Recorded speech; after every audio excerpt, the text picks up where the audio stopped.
हरे कृष्णा। श्रील प्रभुपाद की जय।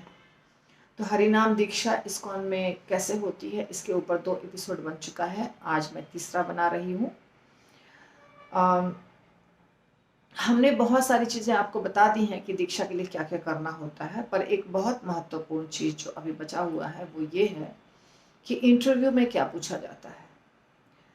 पुणे मंदिर में ऐसे सारे मंदिरों में आईडीसी कोर्स एक होता है और उसमें जो भी पढ़ाया जाता है उसी के आधार पर आपसे प्रश्न पूछ लिया जाएगा। आप पास कर जाएंगे। ऑलमोस्ट सारे भक्त पास कर जाते हैं। जो पढ़े लिखे हैं वो रिटर्न देते हैं, जो पढ़े लिखे नहीं हैं उनसे कुछ मौखिक सवाल पूछ के उन्हें पास कर दिया जाता है। सर्टिफिकेट मिल जाता है जो कि मैंडेटरी है। अब बच गया कि इंटरव्यू में क्या पूछेंगे। तो इंटरव्यू 2 प्रकार का होता है। एक होता है जो आपके मंदिर के मेंबर्स लेते हैं, पैनल होता है, और एक होता है जो गुरु महाराज लेते हैं। गुरु महाराज ज़्यादा कुछ नहीं पूछते हैं, पर थोड़ा बहुत तो पूछते हैं। किसी किसी मामले में गुरु महाराज बहुत स्ट्रिक्ट हैं। और जहाँ तक सवाल है पैनल क्या पूछेगा, तो ये पुणे मंदिर में तो थोड़ा सा ज़्यादा डिफ़िकल्ट होता है। इंटरव्यू आसान नहीं होता है। और मुझे इसका अनुभव है 2000 से मैंने इंटरव्यू लेना शुरू किया है। भक्तों का तैयारी भी कराना और इंटरव्यू लेना भी। मैंने आज तक सैकड़ों इंटरव्यूज़ लिए हैं मतलब आई हैव इंटरव्यूड पीपल। मेरे सामने आए हैं भक्त, उनका इंटरव्यू लिया है। और सैकड़ों बार। एक इंटरव्यू में 50-60 लोग होते हैं, तो लोगों की संख्या तो शायद 1000 से भी ज़्यादा हो गई होगी अभी तक। तो इसलिए क्वेश्चंस जो मेरे हैं वो अनलिमिटेड हैं, इसका कोई लिमिट नहीं है। पर मैंने एक क्वेश्चन आंसर का एक कॉपी बनाया था पहले रिटन में, जो 130 क्वेश्चंस का था। और अभी तो वीडियो बन रहे हैं, तो बहुत सारे शॉर्ट्स और थोड़े बड़े क्वेश्चंस मैंने वीडियो में डाले हुए हैं, पर फिर भी और डालूंगी। आपको डरने की आवश्यकता नहीं है। आप उसमें से जितना होता है उतना याद करिए। और ये डिपेंड करता है कि आप कितने पढ़े लिखे हैं। यदि आप ज़्यादा पढ़े लिखे होते हैं तो इंटरव्यूअर आपसे ज़्यादा क्वेश्चन पूछते हैं। यदि आप कम पढ़े लिखे हैं तो इंटरव्यूअर भी कम प्रश्न पूछते हैं। तो इसमें कुछ ऐसा हार्ड एंड फास्ट रूल नहीं होता है। तो छोटे क्वेश्चंस जो आपको मिलेंगे अलग अलग अलग अलग, वो आप देख लीजिएगा वीडियो में। आप प्ले लिस्ट में जाइएगा तो आपको मिल जाएगा क्वेश्चन आंसर्स फॉर हरिनाम दीक्षा। पर अभी मैं आपको इस सेशन में ये बताने वाली हूँ कि कितने टॉपिक्स पे क्वेश्चंस रहेंगे, किस प्रकार के क्वेश्चंस रहेंगे। फिर आपको जो टॉपिक चाहिए उसके लिए आप मेरा वीडियो देख लीजिए। अलग से खोज करके मिल जाएगा आपको। खोज करके यानी मेरे चैनल पे जाके प्लेलिस्ट में जाइए, मेरे चैनल पे जाइए पवित्र मंजिल देवीदासी, मेरे प्लेलिस्ट में जाइए और वहाँ पे देखिए दीक्षा के प्रश्न, हरिनाम दीक्षा के प्रश्न उत्तर पूरा आपको मिल जाएगा। उसमें से जितना संभव है या जितना आपको अच्छा लगता है वो आप देख सकते हैं। तो इस वीडियो में मैं आपको एकदम उसकी रूपरेखा बता रही हूँ, कैसा होता है इनिशिएशन का प्रश्न, कैसा होता है। जैसे कुछ चीज़ें हैं जो हम उनसे कंफर्म करते हैं। पहला नंबर, माला आपका रेगुलरली हो रहा है कि नहीं। माला छूटना बिल्कुल नहीं चाहिए, वो हम कंफर्म करते हैं। ये दीक्षा इंटरव्यूअर के व्यू पॉइंट से बता रही हूँ। जैसे मैं इंटरव्यू लेती हूँ तो मैं क्या पूछूंगी आपसे, वो बता रही हूँ। माला आपका टाइम पर होता है कि नहीं, हर दिन होता है कि नहीं।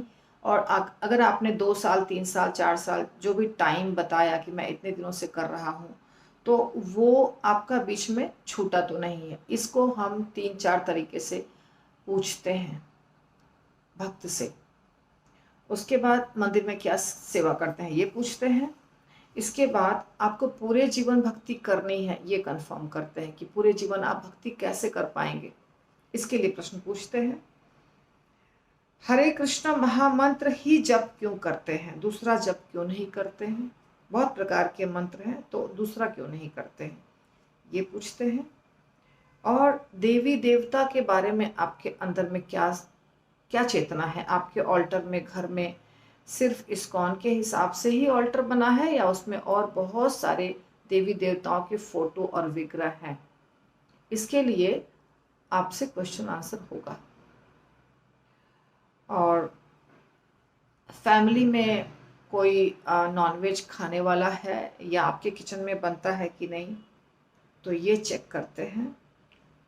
फिर आप शरीर त्यागने के बाद कहाँ जाने का प्लान है, कहाँ जाने की इच्छा है या क्या सोचते हैं, इसका क्या मतलब है? इसका मतलब ये है कि आपके दिमाग में कॉन्सेप्ट क्लियर है कि नहीं, कि हम मृत्यु के बाद भगवान के ज्योति में विलीन हो जाएंगे या भगवान के धाम जाएंगे, उनकी सेवा करेंगे। और भगवान का धाम है कहाँ? गोलोक धाम, गोलोक धाम, गोलोक धाम। गोलोक धाम है कहाँ? क्या स्वर्ग है गोलोक धाम, क्या नर्क है गोलोक धाम, या गोलोक धाम कोई अलग स्थान है? ये कॉन्सेप्ट क्लियर है कि नहीं, ये भी पूछते हैं। फिर आप भोग लगा के खाते हैं कि नहीं, ये क्लियर करते हैं। भोग लगाने के सारे मंत्र, जितने मंत्र हैं 1 2 3 4 सारे मंत्र आना चाहिए आपको, ये क्लियर करते हैं। और भक्ति क्या चीज़ है? क्या भक्ति एक पुण्य कर्म है?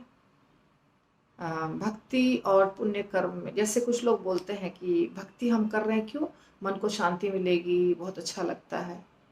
ये नहीं, क्लियर होना चाहिए भक्ति का क्या मकसद है।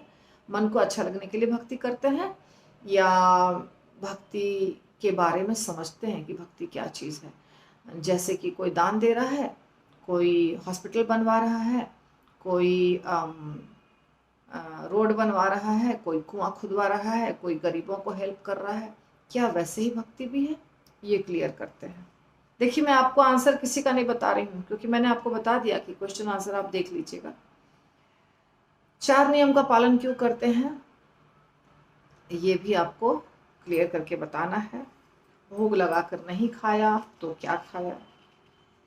जिस गुरु से आप दीक्षा ले रहे हैं उस गुरु से ही क्यों, किसी और गुरु से क्यों नहीं? परंपरा और बिना परंपरा वाले गुरु में फर्क क्या है, ये भी क्लियर। अब एक ही व्यक्ति से ये सारे प्रश्न नहीं पूछे जाते हैं, पर आपसे क्या पूछा जाएगा आपको पता नहीं, इसीलिए ये सब कुछ जानना चाहिए। तो ये मैंने आपको मोटा मोटी बता दिया। अब अंदर देखते हैं कि क्या क्या पूछा जाएगा। सीधे क्वेश्चन बता रही हूं मैं आपको। हरे कृष्ण महामंत्र का अर्थ मालूम होना चाहिए। कहाँ से लिया गया है ये मंत्र? ये मंत्र उल्टा है, क्यों उल्टा है?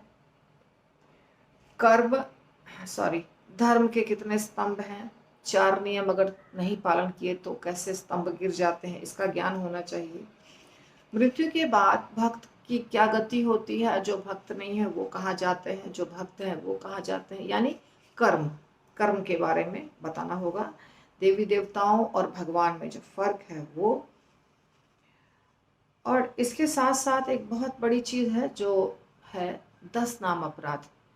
10 नाम अपराध आपको वैष्णव आचार संहिता, जो मैंने पिछले क्लास में बताया है इसी के श्रृंखला में, तो आचार संहिता बुक में आपको 10 नाम अपराध मिल जाएगा।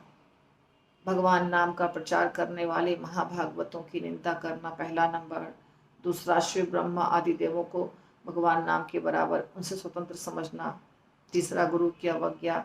ये ऐसे लिस्ट है पूरा। ये 10 नाम अपराध आपको हमेशा पढ़ना है और याद करना है। इसमें से अगर सारे नहीं भी याद हो पाए तो भी 1 2 भी याद होगा, तो वो पूछेंगे ना इंटरव्यूअर, तो आपको बताना है कि ये वाला नाम अपराध मुझे याद है। जब वो पूछेंगे कि बताओ 10 नाम अपराध में से 10 नाम अपराध आता है, तो आपको जो भी आता है, हाँ प्रभु जी मुझे दूसरा नंबर आता है या मुझे 5वां नंबर आता है, नंबर के साथ आपको बोलना होगा वो नाम अपराध। उसके बाद शिक्षाष्टकम जो 8 श्लोक है चैतन्य महाप्रभु के, चेतो दर्पण मार्जनम भव महादाव अग्नि निर्वापणम, ये वाला जो 8 श्लोक है, इसमें से 1 या 2 आपको ज़रूर आना चाहिए। तो ये भी आपको पढ़ के, ये आपको वैष्णव गीत में मिल जाएगा। तो ये शिक्षाष्टकम, और मेरे चैनल पर सब मिल जाएगा आपको, ये भी मैं आपको बता देती हूँ। मेरे चैनल पे आपको सब मिल जाएगा, लेकिन वैष्णव गीत में भी मिल जाएगा, तो वो भी आप याद करिए। तो 10 नंबर अपराध आपसे पूछेंगे, शिक्षाष्टकम आपसे पूछेंगे, और भोग लगाने के मंत्र आपसे पूछेंगे। आपके जो गुरु महाराज होंगे जिनसे आप दीक्षा लेना चाहते हैं, उनकी प्रणति आपको आनी चाहिए, प्रभुपाद की प्रणति आनी चाहिए, वैष्णव को प्रणाम करने का मंत्र आना चाहिए, कृष्ण को प्रणाम करने का मंत्र आना चाहिए, राधा रानी को प्रणाम करने का मंत्र आना चाहिए। ये सारे मंत्र आपको वैष्णव गीत में मिल जाएंगे। फिर भोग लगाने के जो 4 मंत्र होते हैं, वो चारों एक लाइन से आपको आना चाहिए। कैसे भोग लगाते हैं, कैसे आप भोग बनाते हैं, और उसमें तुलसी का पत्ता रखते हैं, घंटी बजाते हैं, कितनी बार मंत्र बोलते हैं, ये सब भी आपसे पूछा जाएगा। स्वर्गलोक और गोलोक धाम दोनों कहाँ कहाँ है, कहाँ जाना चाहेंगे, ब्रह्म ज्योति क्या चीज़ है, जब जब कितना बजे आप करते हैं, कब आपकी माला समाप्त होती है, ये प्रश्न पूछा जाएगा आपसे। सुबह सुबह कितनी कर लेते हैं फैक्ट्री या ऑफिस जाने के पहले, बाद में जो बचा हुआ माला है वो कब करते हैं, एकादशी को 25 करते हैं कि नहीं, और मंदिर कितनी बार आते हैं, क्लास अटेंड करते हैं कि नहीं, मंदिर में आप वीक में 1 दिन आते हैं कि 2 दिन आते हैं, और यात्रा कितनी अटेंड किए हैं, आते हैं जब मंदिर तो कोई सेवा करते हैं कि नहीं, ये सारे प्रश्न होंगे। फिर फिलॉसफी में और प्रश्न एक है, आप शरीर हैं कि आत्मा, ये क्लियर होना चाहिए कि आप शरीर। कुछ भक्त इंटरव्यू जब आते हैं देने के लिए, उस दिन तक उनको पता नहीं होता है, या तो वो बोलने में डर जाते हैं। उनसे पूछेंगे आप शरीर हैं कि आत्मा, प्रभु जी तो बोलते हैं मैं शरीर हूँ। तो ये क्लियर होना चाहिए कि आप शरीर हैं कि आत्मा। फिर परम सत्य भगवान जो है वो क्यों है, क्यों है यानी कि भगवान भगवान है कि ब्रह्म ज्योति है कि परमात्मा है, ये जो 3 स्तर होता है इसका ज्ञान होना चाहिए। जैसे कि मायावादी फिलॉसफी है कि निर्विशेष, भगवान का कोई रूप नहीं है, रंग नहीं है, भगवान एक ब्रह्म ज्योति है, और हम क्या होंगे, हम बहुत भक्ति करेंगे तो उसमें विलीन हो जाएंगे। मुझे याद है शुरू शुरू में जब मैं राधे श्याम प्रभु के साथ बैठती थी इंटरव्यू के लिए, कई बार राधे श्याम प्रभु हमारे साथ बैठते थे इंटरव्यू लेने के लिए, और कई बार राधे श्याम प्रभु इंटरव्यू लेते थे और हम लोगों को लेकर जाते थे अपने काउंसिलीज को दिलाने के लिए इंटरव्यू। तो ये जो आंसर है ना, ये 100% राधे श्याम प्रभु पूछते थे, आप भक्ति जो कर रहे हैं क्यों कर रहे हैं, तो प्रभु जी बहुत अच्छा लगता है, तो क्या होगा, बहुत अच्छा लगता है, इतना अच्छा लगता है तो क्या होगा, तो क्या विलीन हो जाएंगे भगवान में, हाँ प्रभु जी भगवान में विलीन हो जाएंगे, बस फेल। तो मेरे सारे काउंसलिस को हमने सिखा दिया था, विलीन होने की बात कभी मत मानना, क्योंकि विलीन होना नहीं है, हमें विलीन नहीं होना है, हमें भगवान के धाम में जाके सेवा करनी है। ये मायावादी फिलॉसफी है विलीन होना।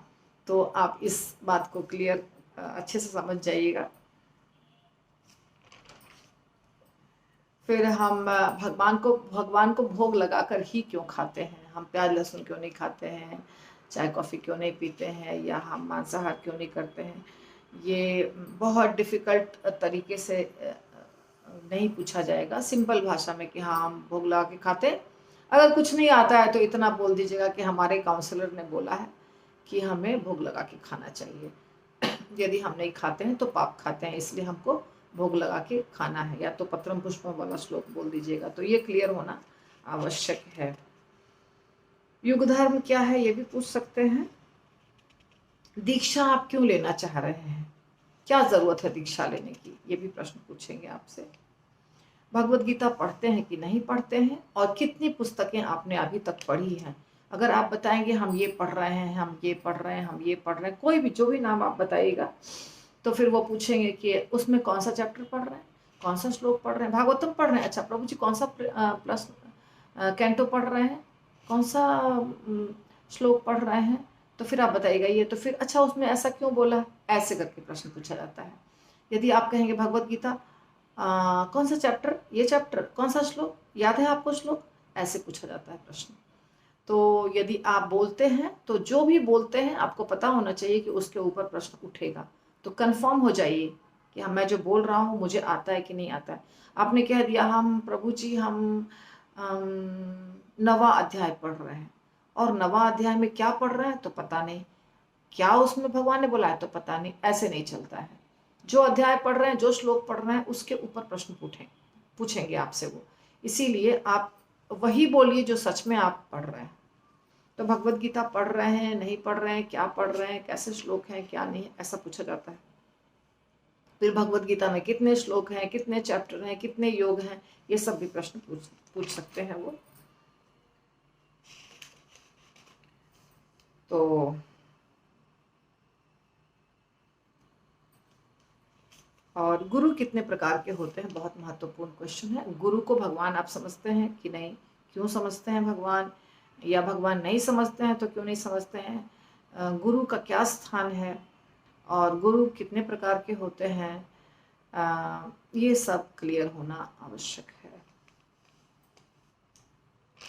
रस कितने प्रकार के होते हैं, ये जो 5 प्रकार के रस होते हैं ना, शांत, दास्य, सख्य, वात्सल्य, माधुर्य, ये 5 प्रकार के रस, इसके बारे में आपको जानना जरूरी है, और सीक्वेंस में बोलना है, उल्टा पलटा नहीं। शांत के बाद वात्सल्य, वात्सल्य के बाद माधुर्य, उसके बाद सख्य, ऐसे नहीं बोलना है।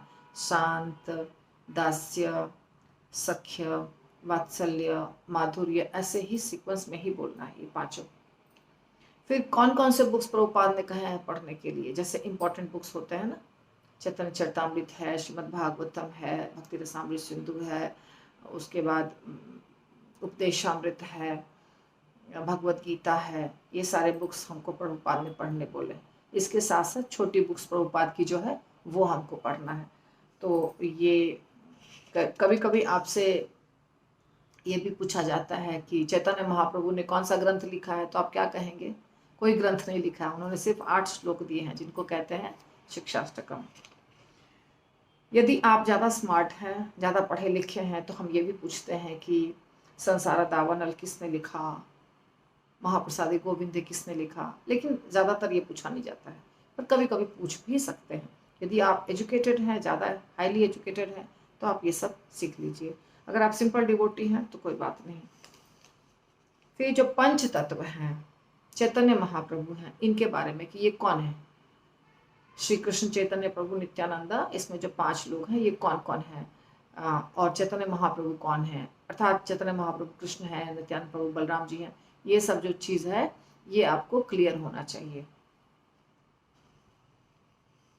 गृहस्थ किसे कहते हैं, गृहमेधी किसे कहते हैं, ये मालूम होना चाहिए। फिर गुरु शिष्य परंपरा में चैतन्य महाप्रभु के गुरु शिष्य परंपरा में जो है वो भी प्रभुपाद के कौन से गुरु हैं, या प्रभुपाद हम आपके गुरु महाराज के गुरु कौन है, प्रभुपाद के गुरु कौन है, उनके गुरु कौन है, ये सीरीज मालूम होना चाहिए। 5-6 गुरु हैं वो आपको उनके नाम मालूम होने चाहिए। फिर जो 6 गोस्वामी हैं उनके भी नाम मालूम होने चाहिए। चैतन्य महाप्रभु के गुरु का नाम मालूम होना चाहिए। भागवतम में कितने स्कंद हैं, श्लोक हैं, मालूम है तो ठीक है, नहीं मालूम है तो भी ठीक है, लेकिन पढ़े लिखे हैं तो मालूम कर लीजिए। हम जिस परंपरा में हैं उस परंपरा का नाम क्या है, उसके सिवाय और जो परंपरा बोनाफाइड है उसके नाम क्या है, यानी जो 4 बोनाफाइड संप्रदाय है उनके नाम आपको पता होने चाहिए। भगवान के शरीर में और हमारे शरीर में क्या अंतर है, भगवान का शरीर दिव्य है, हमारा पंच महाभूत से मिलके बना हुआ है, ये वाला आंसर आपको देना है। 4 वर्ण और आश्रमों के नाम आपको पता होने चाहिए। गुरु का संग कितने प्रकार से होता है, यानी कि गुरु का संग वपु से होता है और वाणी से होता है, वो आपको बताना है। बृहत मृदंग किसे कहते हैं, ये भी आपको मालूम होना चाहिए। और हमारी कितनी इंद्रियां हैं, इंद्रियां यानी कर्मेंद्रिय, ज्ञानेंद्रिय, मन, ये जो 5-5 हैं और मन 11वां नंबर है, तो इसका ज्ञान होना चाहिए। हमारा शरीर 8 चीज़ों से मिलके बना हुआ है। ये आपको जो 12 पॉइंट हैं, मैंने एक दिया है एक लेक्चर में, उसमें है ये आंसर। पंच महाभूत, मन, बुद्धि, अहंकार, ये 8 तत्वों से मिलकर के हमारा शरीर बना है। इसका आपको नॉलेज होना चाहिए। और 3 प्रकार के दुख कौन कौन से हैं? आदि दैविक, आदि भौतिक, आध्यात्मिक। ये दुख नाम जप अलग अलग प्रकार के होते हैं, 3 प्रकार के, नामाभास, शुद्ध नाम, नाम अपराध, ये मालूम होना चाहिए। मनुष्य में कितने दोष हैं मालूम, ये जो एडवांस क्वेश्चन है, यदि है मालूम तो ठीक है, नहीं तो कोई बात नहीं। 4 प्रकार के दोष होते हैं मनुष्य में, इसीलिए हमें मनुष्य के वचनों पर विश्वास नहीं करना चाहिए, शास्त्रों पर विश्वास करना चाहिए। मुक्ति किसे कहते हैं? मुक्ति शब्द का क्या मतलब है? ये जो 5 प्रकार की मुक्तियां होती हैं उसका ज्ञान, और मुक्ति का ज्ञान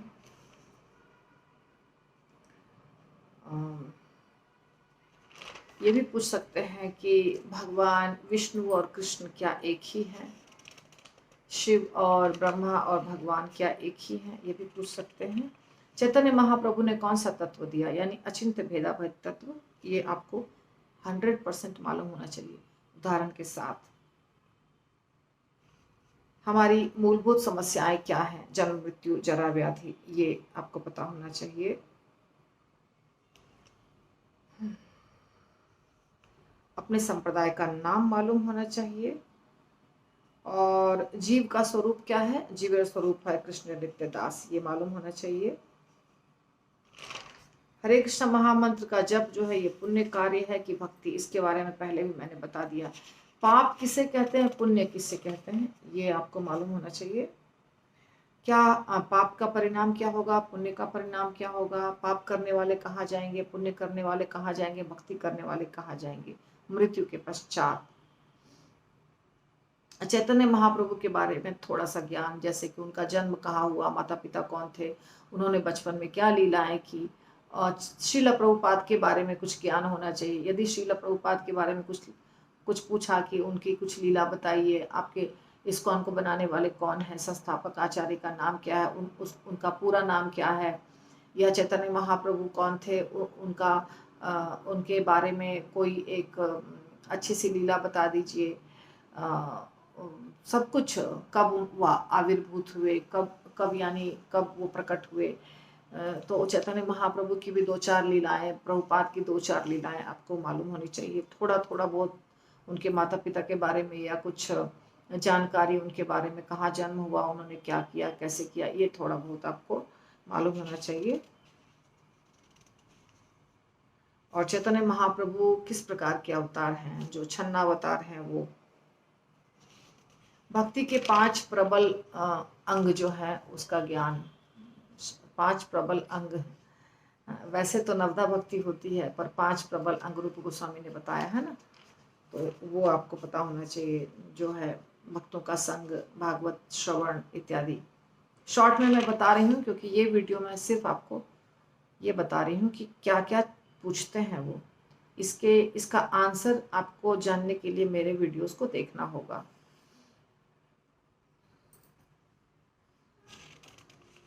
भगवान पृथ्वी पर कब आते हैं, क्यों आते हैं, सब ये आपको, यदि नॉट दैट इम्पॉर्टेंट, बट आता है तो ठीक है। यदा यदा ही धर्म से, ये जो पूछने वाले होते हैं ना, उसके मूड के ऊपर है वो क्या पूछेंगे। पर अगर इतना ज्ञान है तो पास कर जाइएगा। भगवान की शक्तियां कितने प्रकार की होती हैं? अंतरंगा, बहिरंगा, तटस्था। जीव तटस्था शक्ति में है। शिव जी और भगवान में क्या क्या समानता है या क्या अंतर है, ये पूछ सकते हैं। प्रकृति कौन है? भगवद गीता में किन 5 विषयों के ऊपर चर्चा हुई है? प्रकृति कौन है? प्रकृति, पुरुष, कर्म, काल, ये सब के ऊपर चर्चा हुई है ना, तो उसके ऊपर पूछ सकते हैं आपसे वो। प्रकृति के 3 गुण जो होते हैं, सत्व, रज और तम, उसके बारे में थोड़ी जानकारी। वो सत्व गुणी लोगों का क्या बिहेवियर होता है, रजोगुणी लोगों का क्या होता है, तमो का क्या होता है, वो क्या खाते हैं, क्या पीते हैं, क्या करते हैं, वो सब। भगवान की रासलीला को आप कैसे देखते हैं? रासलीला क्या है? क्या भगवान एक प्ले बॉय हैं? क्या भगवान जैसे आजकल के लड़के लड़कियां करते हैं वैसे भगवान और गोपियों का संबंध है? इसकी जानकारी अच्छे से होनी चाहिए आपको। भगवान निराकार है कि साकार, ये भी एक प्रश्न है। शरणागति के जो लक्षण है 6, यदि आता है तो ठीक है। ये एडवांस क्वेश्चन है।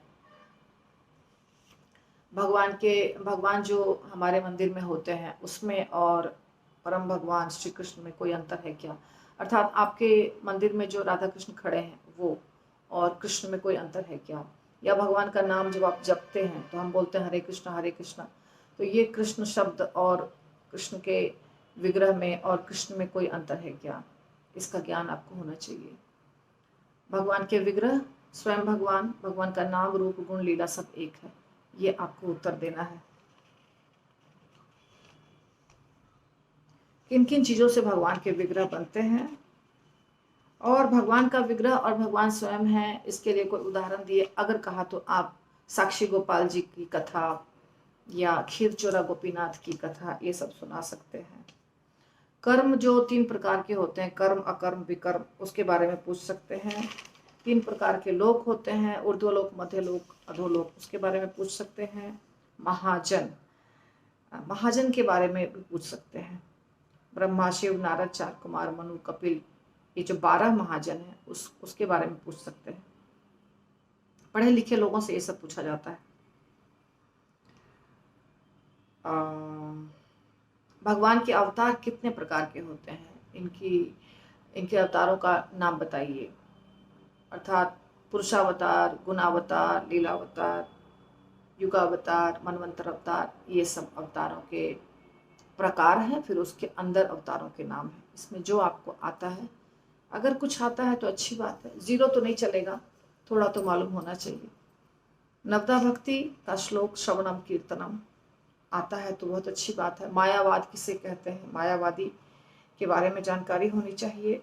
भगवान निर्गुण है, निराकार है कि साकार है, इसका ज्ञान होना चाहिए। राधा रानी भगवान की कौन सी शक्ति है? राधा और कृष्ण में क्या अंतर है? चैतन्य महाप्रभु कौन है? चैतन्य महाप्रभु क्या राधा कृष्ण दोनों हैं कि एक हैं? क्या है? इसका ज्ञान होना चाहिए। समाज सेवा करना और भक्ति करना क्या दोनों सेम है? क्या इस्कॉन कोई समाज सेवा करता है? क्या इस्कॉन गरीबों की मदद करता है? ये भी पूछेंगे आपसे। मानव सेवा माधव सेवा इसको कहते हैं। तो इस्कॉन जो करता है वो आपको पता होना चाहिए। प्रभुपाद की कितनी बुक्स पढ़े हैं ये तो आपसे पूछ सकते हैं। 12 स्थानों पे जो तिलक लगाया जाता है, हम जो स्नान करके 12 तिलक लगाते हैं, वो आपको मालूम होना चाहिए। पूरा 12 तिलक के नाम मालूम होने चाहिए, कहाँ कहाँ कौन सा तिलक लगाते हैं। ठीक है, इसका भी है मेरे वीडियो में।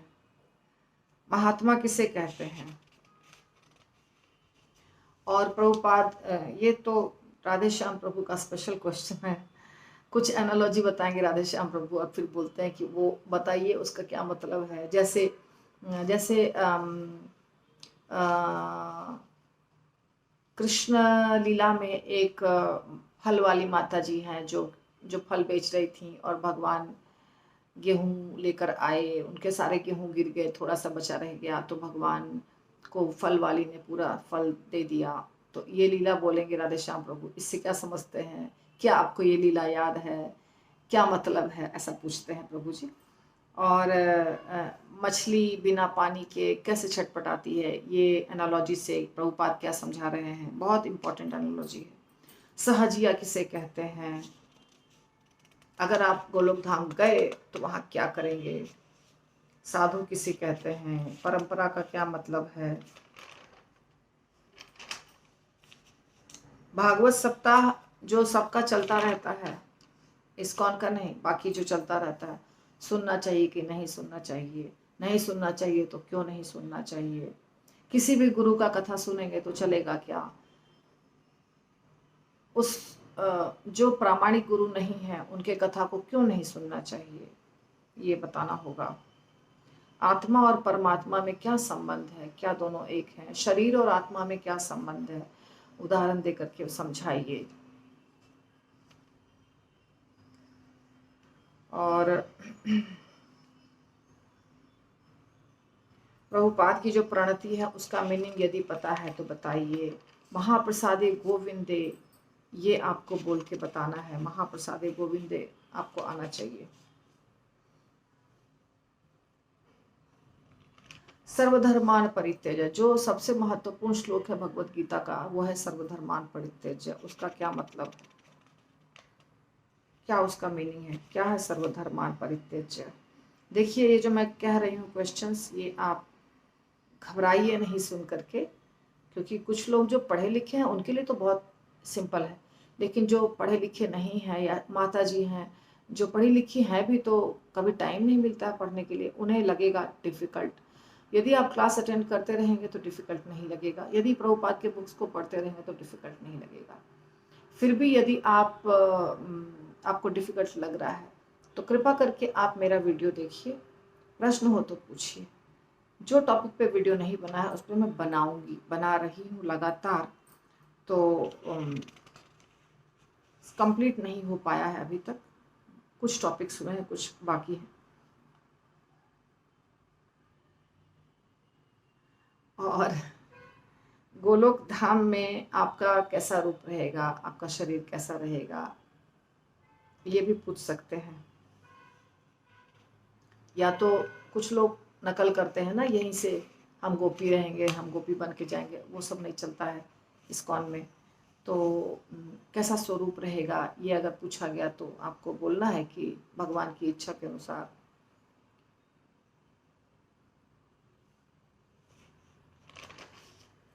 इस्कॉन का पूरा नाम क्या है? International society for Krishna consciousness, Hindi English दोनों में। जिस गुरु से दीक्षा लेने जा रहे हैं उनका प्रणति आपको याद होना चाहिए, पूरे अच्छे से याद होना चाहिए। आध्यात्मिक जगत में क्या भगवान और हमारे बीच में वैसा ही संबंध होगा जैसे यहाँ मालिक और नौकर के बीच में होता है।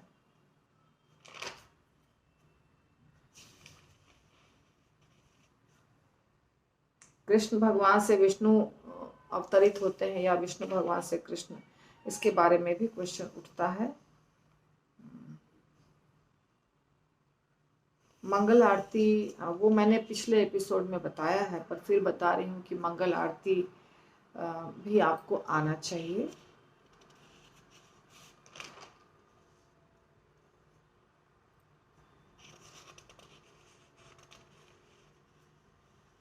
संबंध, अविधेय और प्रयोजन, ये 3 प्रकार के ज्ञान हैं। तो इसके बारे में यदि आपको आता है तो अच्छा है, पढ़े लिखे लोगों को तो अवश्य आना चाहिए।